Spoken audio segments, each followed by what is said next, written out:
दृष्टि आईएएस के audio article programme में आपका स्वागत है। आज का हमारा आर्टिकल स्वामी विवेकानंद के विचार और जीवन दर्शन पर आधारित है। स्वामी विवेकानंद के विचार कई आयामों से जुड़ते हैं, जिनकी प्रासंगिकता हमेशा ही बनी रहती है। ऐसे में यह टॉपिक निबंध और एथिक्स के प्रश्न पत्र के लिहाज से भी काफी अहम हो जाता है। यह ऑडियो आर्टिकल सामान्य अध्ययन प्रश्न पत्र 1 के भारतीय विकास एवं संस्कृति खंड से जुड़ा हुआ है। तो आइए लेख की शुरुआत करते हैं। स्वामी विवेकानंद जयंती विशेष। हमारे वीडियो अंग्रेजी में देखने के लिए फॉलो करें हमारा ही दूसरा यूट्यूब चैनल दृष्टि आईएएस इंग्लिश। उठो, जागो और तब तक नहीं रुको जब तक कि लक्ष्य पूरा ना हो जाए।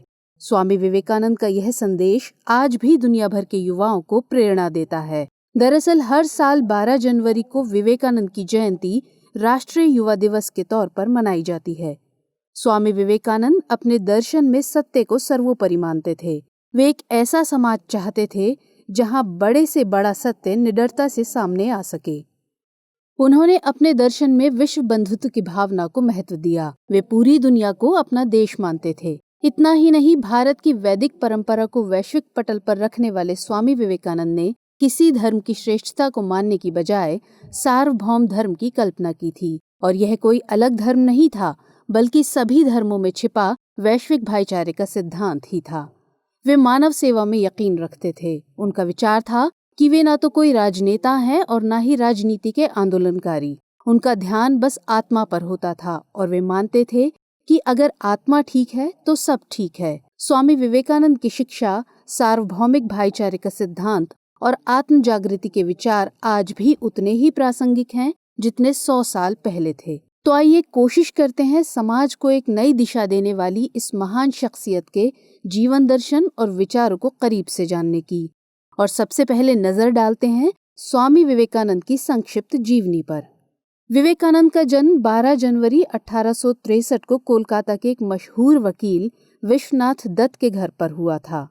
माता भुवनेश्वरी देवी प्यार से उन्हें वीरेश्वर नाम से पुकारती थी, लेकिन नामकरण संस्कार के समय उनका नाम नरेंद्र दत्त रखा गया था। एक कुलीन बंगाली परिवार में जन्मे विवेकानंद बचपन से ही आध्यात्मिकता की तरफ झुके हुए थे। पश्चिमी दर्शन और इतिहास में उन्हें विशेष रुचि थी, लेकिन भगवान के अस्तित्व के बारे में वे अक्सर संदेह में आ जाया करते थे। जब वे अपने गुरु श्री रामकृष्ण परमहंस से मिले तो उन्होंने उनसे सबसे पहला सवाल वही पूछा था जो उन्हें परेशान कर रहा था। यह सवाल था कि क्या आपने कभी भगवान को देखा है? रामकृष्ण परमहंस ने बिना किसी हिचकिचाहट के उत्तर दिया, हाँ, मैंने देखा है। मैं अपने केवल अंतर्मुखी भाव यानी इंटेंसिव सेंस से ही उसे उतना ही स्पष्ट रूप से देख सकता हूँ जितना कि मैं तुम्हें। 1887 में विवेकानंद और रामकृष्ण परमहंस के अन्य शिष्यों ने संन्यास की औपचारिक प्रतिज्ञा ली और सांसारिक सुखों को त्याग दिया। इसके बाद विवेकानंद ने भारत का दौरा शुरू किया। देश में व्याप्त गरीबी को उन्होंने काफी करीब से देखा था। उन्होंने देश की आम जनता की गरीबी, बदहाली और पीड़ा से दुखी होकर रामकृष्ण मिशन की स्थापना का निश्चय किया। इस मिशन का उद्देश्य मानवतावादी राहत कार्य और सामाजिक कार्य को प्राथमिकता देना था। विश्व में भारतीय दर्शन, विशेषकर वेदांत और योग को प्रसारित करने में विवेकानंद की महत्वपूर्ण भूमिका है। साथ ही ब्रिटिश भारत के दौरान राष्ट्रवाद को आध्यात्म से जोड़ने में भी इनकी भूमिका महत्वपूर्ण मानी जाती है। इसके अतिरिक्त विवेकानंद ने जातिवाद, शिक्षा, राष्ट्रवाद, धर्मनिरपेक्षतावाद, मानवतावाद पर अपने विचार प्रस्तुत किए। उन्होंने वर्ष 1893 में शिकागो विश्व धर्म सम्मेलन में वैश्विक ख्याति अर्जित की तथा इसके जरिए ही भारतीय आध्यात्म का वैश्विक स्तर पर प्रचार प्रसार हुआ।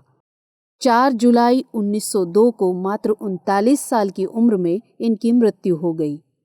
आइए अब जानते हैं शिकागो का विश्व धर्म सम्मेलन और स्वामी विवेकानंद के भाषण के बारे में। लगभग 127 साल पहले स्वामी विवेकानंद ने 11 सितंबर 1893 को अमेरिका के शिकागो में विश्व धर्म सम्मेलन में विश्व प्रेम और भाईचारे का ऐसा संदेश दिया कि दुनिया आज भी उनके विचारों को अपना आदर्श मानती है। उन्होंने अपने भाषण में पूरी दुनिया का परिचय हिंदू धर्म और भारतीय संस्कृति से करवाया था। इस भाषण में विवेकानंद ने जो सबसे अहम संदेश दिया वह था भारतीय वेदों में छिपा विश्व बंधुत्व और भाईचारे का संदेश। उन्होंने कहा था कि दुनिया में सहनशीलता का विचार सुदूर पूर्व के देशों से फैला है और मुझे गर्व है कि मैं ऐसे धर्म से आता हूँ जिसने दुनिया को सहनशीलता और सार्वभौमिक स्वीकृति का पाठ पढ़ाया है। हम सिर्फ धार्मिक सहिष्णुता में ही विश्वास नहीं रखते बल्कि विश्व के सभी धर्मों को सत्य के रूप में स्वीकार करते हैं। वसुधैव कुटुंबकम का संदेश देते हुए उन्होंने पूरे विश्व को एक परिवार मानने की शिक्षा दी। इस व्याख्यान के बाद उन्होंने न्यूयॉर्क में लगभग 2 वर्ष व्यतीत किए, जहां वर्ष 1894 में पहली वेदांत सोसाइटी की स्थापना की। उन्होंने यूएस और यूके में विभिन्न स्थानों पर व्याख्यान दिया और यहीं से वे messenger of Indian wisdom to the western world यानी पश्चिमी दुनिया के लिए भारतीय ज्ञान के दूत के रूप में लोकप्रिय हो गए। इतना ही नहीं, स्वामी विवेकानंद ने आयरिश शिक्षिका मार्गरेट नोबल को भारत आमंत्रित किया ताकि वे भारतीय महिलाओं की स्थिति में सुधार लाने में सहयोग कर सकें। आगे चलकर यही मार्गरेट नोबल सिस्टर निवेदिता के नाम से जानी गईं। स्वामी विवेकानंद कहते थे कि जिस तरह अलग अलग स्रोतों से निकलकर बहती हुई नदियां अंत में समुद्र में जाकर मिल जाती हैं, उसी तरह मनुष्य अपनी इच्छा के अनुरूप अलग अलग मार्ग को चुनता है। ये मार्ग देखने में भले ही सीधे या टेढ़े मेढ़े लगें, लेकिन सभी भगवान तक ही जाते हैं। उनका मानना था कि सांप्रदायिकता, कट्टरता और हठधर्मिताओं ने लंबे समय से पृथ्वी को जकड़ा हुआ है और इन सब ने पृथ्वी को हिंसा से भर दिया है। आज दुनिया सर्वशक्तिमान बनने की होड़ में जिस तरह का रास्ता अपना रही है, उसका दुष्परिणाम पूरे विश्व को भुगतना पड़ रहा है।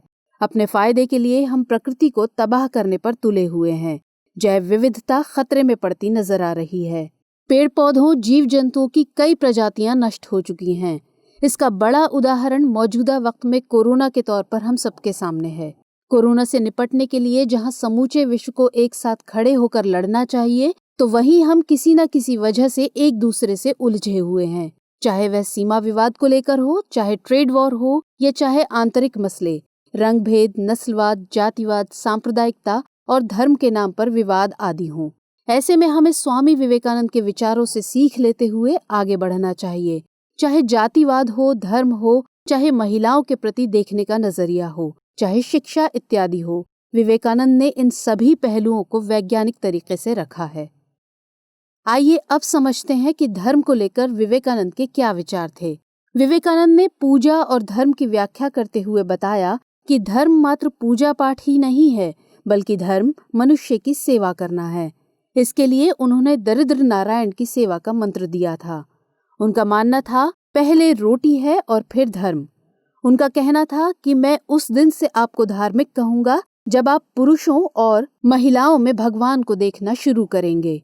किताबों को धर्म से जोड़ते हुए वे कहते हैं कि किताबें कभी धर्म नहीं बनाती, लेकिन हमें यह नहीं भूलना चाहिए कि धर्म किताबें बनाते हैं।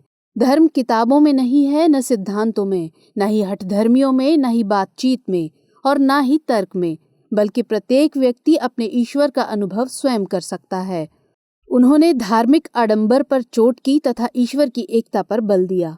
स्वामी विवेकानंद ने एक ऐसे समाज की कल्पना की थी कि जिसमें धर्म या जाति के आधार पर मनुष्य में कोई भेद न हो। लेकिन क्या मौजूदा वक्त में यह स्थिति है? क्या मनुष्यों के बीच धर्म, जाति, वर्ण, लिंग या फिर जन्म स्थान के आधार पर भेदभाव नहीं किया जाता है?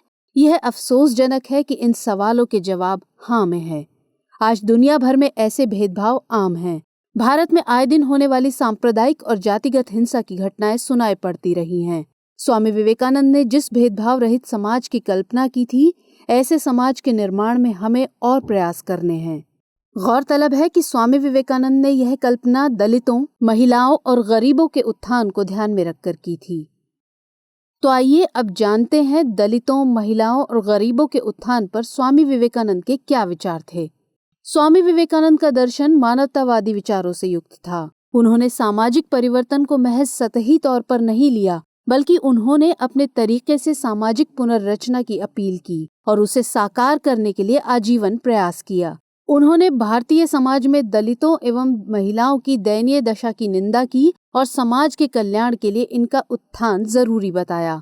उन्होंने इनके उत्थान के लिए शिक्षा को सबसे महत्वपूर्ण साधन माना। विवेकानंद का मानना था कि शिक्षा के जरिए ही स्त्रियों, दलितों और गरीबों को भयरहित और आत्मसम्मान के साथ जीने के काबिल बनाया जा सकता है। उन्होंने दरिद्र यानी गरीब में ही नारायण को देखा और उसके कल्याण को ही ईश्वर की सेवा माना। अपनी दरिद्र नारायण की संकल्पना में उन्होंने कहा था कि जो दीन दुखी हैं, गरीब हैं, भूखे हैं, उनकी सेवा करो। उनकी सेवा करने से ही तुमको नारायण मिलेंगे। इस अवधारणा द्वारा उन्होंने मानवतावाद को धार्मिकता से जोड़ दिया। स्वामी विवेकानंद ने सदा ही लोगों को कर्मशील बने रहने के लिए प्रेरित किया। वे मानते थे कि हर एक मनुष्य को अपना काम पूरी शक्ति और एकाग्रता के साथ करना चाहिए। समाज के उत्थान के लिए उन्होंने एक निश्चित अवधारणा बनाने और उस पर अमल करने को महत्व दिया। भारतीय समाज के उत्थान में उन्होंने आत्मोत्थान को मूल तत्व के रूप में ग्रहण किया। उनका मानना था कि हम जो बोते हैं वही काटते हैं, हम स्वयं अपने भाग्य के विधाता हैं। स्वामी विवेकानंद ने ऐसी शिक्षा पर बल दिया जिसके माध्यम से विद्यार्थी की आत्मोन्नति हो और जो उसके चरित्र निर्माण में सहायक हो सके। साथ ही शिक्षा ऐसी होनी चाहिए जिसमें विद्यार्थी ज्ञान प्राप्ति में आत्मनिर्भर तथा चुनौतियों से निपटने में स्वयं सक्षम हो। विवेकानंद ऐसी शिक्षा पद्धति के घोर विरोधी थे जिसमें गरीबों एवं वंचित वर्गों के लिए स्थान नहीं था। स्वामी विवेकानंद के इन्हीं विचारों को महत्व देने के लिए भारत सरकार हर साल राष्ट्रीय युवा दिवस और राष्ट्रीय युवा महोत्सव मनाती है। आइए अब इसी संदर्भ में राष्ट्रीय युवा दिवस और राष्ट्रीय युवा महोत्सव के बारे में थोड़ा जानते हैं। दरअसल भारत सरकार ने 1984 में विवेकानंद के जन्म दिवस को राष्ट्रीय युवा दिवस के रूप में मनाने का निर्णय लिया था। इस दिवस को मनाने का मकसद है देश के युवा विवेकानंद के मूल्यों, सिद्धांतों और उनकी धारणाओं को समझें, साथ ही उन्हें आत्मसात करें। इसके अलावा हर साल 12 से 16 जनवरी के दौरान राष्ट्रीय युवा महोत्सव भी मनाया जाता है। राष्ट्रीय युवा महोत्सव का उद्देश्य ये रहता है कि देश की युवा प्रतिभाओं को एक साथ लाया जाए और वे अपने सामाजिक सांस्कृतिक विशेषताओं को एक दूसरे से साझा करें। यह महोत्सव राष्ट्रीय अखंडता, सांप्रदायिक सौहार्द की भावना, भाईचारा, साहस को प्रोत्साहित करने आदि पर बल देता है।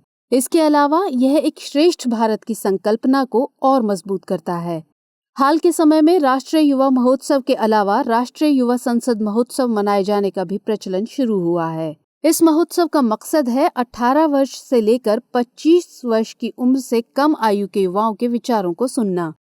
प्रधानमंत्री श्री नरेंद्र मोदी की पहल पर पहला राष्ट्रीय युवा संसद महोत्सव 12 जनवरी से 27 फरवरी 2019 को मनाया गया था। वहीं दूसरा राष्ट्रीय युवा संसद महोत्सव 23 दिसंबर 2020 से शुरू हो गया है और यह इस जनवरी की 16 तारीख तक चलेगा। कोरोना महामारी की स्थिति के चलते इस बार इसे वर्चुअल मोड में रखा गया है।